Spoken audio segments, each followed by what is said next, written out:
Eh di yun na nga mga mi, di ba dumating si mama nung Sunday, tapos pinuntahan namin siya sa bahay ng kapatid ko. Nung umuwi na nga kami dito sa boarding house, ay sumama na siya sa amin at dito na nga siya natulog. Kinabigatan na lunisan, han paimot ka no agawid iso nga si Murot kinyami nga nagitulod dito iskwilaan. Kahit napaimot ka no agpasyar dato'y bakit. Kaya nga nung naihatid na namin itong bunso ko, ay sinamahan ko na nga siyang maglibot.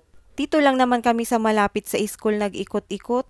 Pag ganito pa kaaga, kunti pa lang naman yung mga shop na naka-open na pwedeng pasukin, ganun para magtingin-tingin. Window shopping, kasjay. Ay, ang bilis lumipas yung oras at natapos na nga yung klase ng bunso ko at pagkasundo nga namin sa kanya ay dumiretso kami dito sa boarding house naman ng kapatid ko.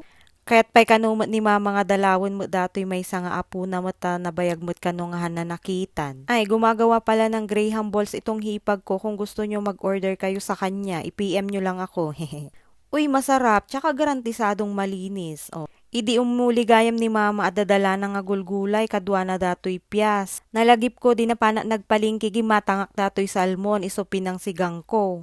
O, di ba nagmeti saad na dinaluto, inikak mo ti umbuken. Iso nga may kayon tamangan tayon. Siyempre, inuna ko nang pinakain yung bunso ko kasi matagal nga itong kumain. Pagkatapos niyang kumain, ako naman ang sumublat. Hanggang dito na lang. Bye-bye! Ingat!